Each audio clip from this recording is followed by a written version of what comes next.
tous et bienvenue dans cette nouvelle vidéo. Alors aujourd'hui j'ai décidé de vous présenter l'organisation de ma table à langer. Vous verrez que on a mis la table à langer dans notre salle de bain puisqu'on est dans un 2 pièces, dans une petite surface, mais qu'on a quand même la chance d'avoir une salle de bain assez spacieuse pour avoir une table à langer de plein pied. Donc voilà, je vais vous montrer tout ça et je vous dis à tout de suite.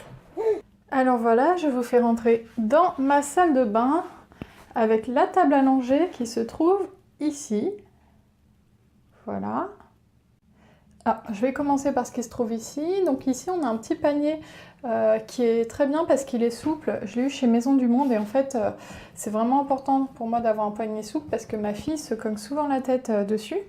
Donc à l'intérieur, on met les cotopads pour le change, bien sûr, et puis du lait nettoyant et du liniment.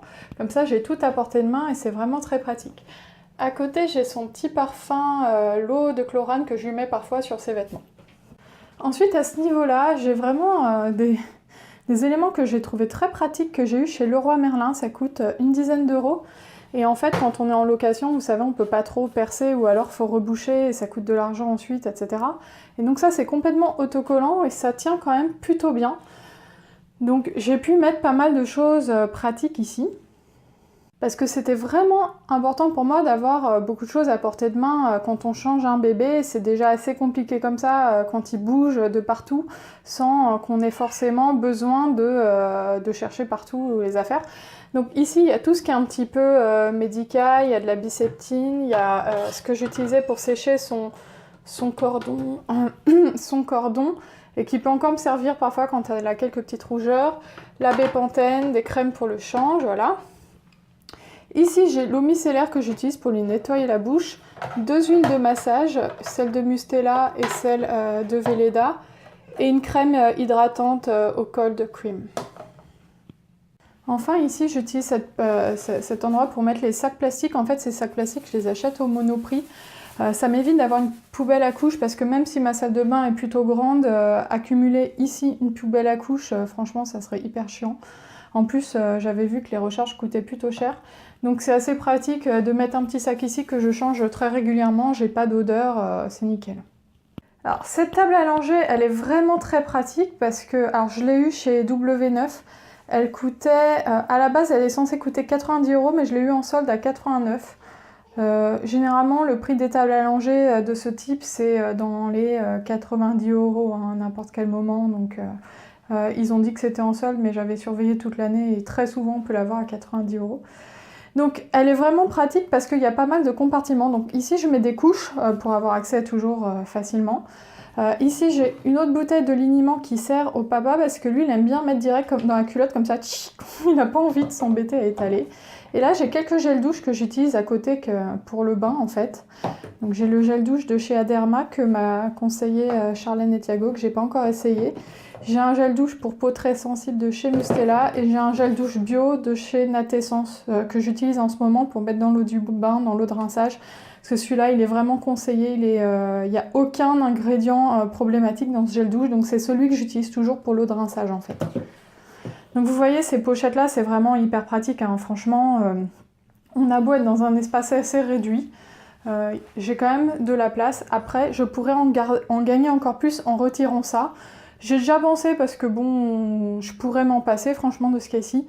On a vraiment la possibilité de les laisser ou de les retirer, mais moi je trouve ça vraiment pratique en fait. Ensuite, on arrive à l'étage d'en dessous. Donc ici, moi j'ai toutes mes réserves de couches. Vous verrez que j'ai quand même pas mal de couches en réserve. Je déteste être à court de couches ou devoir trouver des couches dans l'urgence. Donc j'ai les Baby Pants de chez Pampers que j'ai reçus en échantillon. Enfin, j'ai pas reçu tout ça, j'en ai acheté depuis.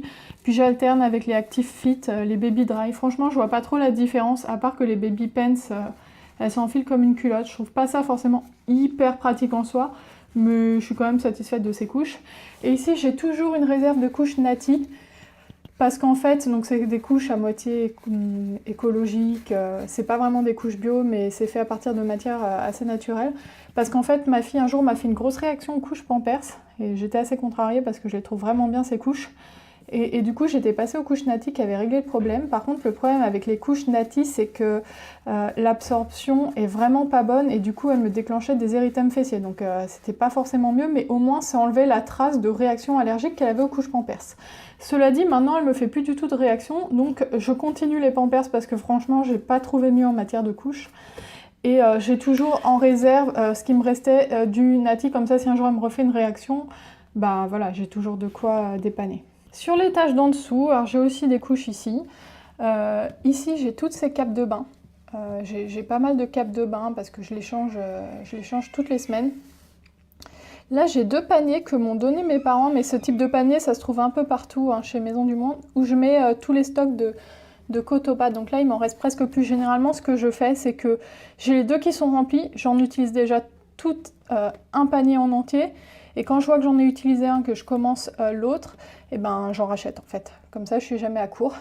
Et là, il y a tout ce qui est un petit peu pharmacie, avec les liquides physiologiques, les thermomètres, les petits ciseaux. J'ai un petit truc pocket de Gifrère aussi. Voilà, ici, c'est un peu tout ce dont je me sers pas tout le temps finalement. Et enfin, si on veut vraiment aller jusqu'au bout des choses, ici, j'ai encore des réserves de couches que je mets en dessous.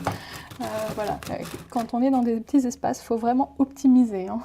Donc ici, j'ai généralement 2-3 paquets de couches. Je les achète en gros, les couches, parfois sur Amazon et tout, ce qui fait que j'en ai vraiment beaucoup d'avance. Donc c'est assez pratique de les mettre en dessous, en fait. Voilà, j'espère que cette vidéo organisation de ma table à manger vous aura plu. Si c'est le cas, n'hésitez pas à la liker et à vous abonner pour de prochaines vidéos.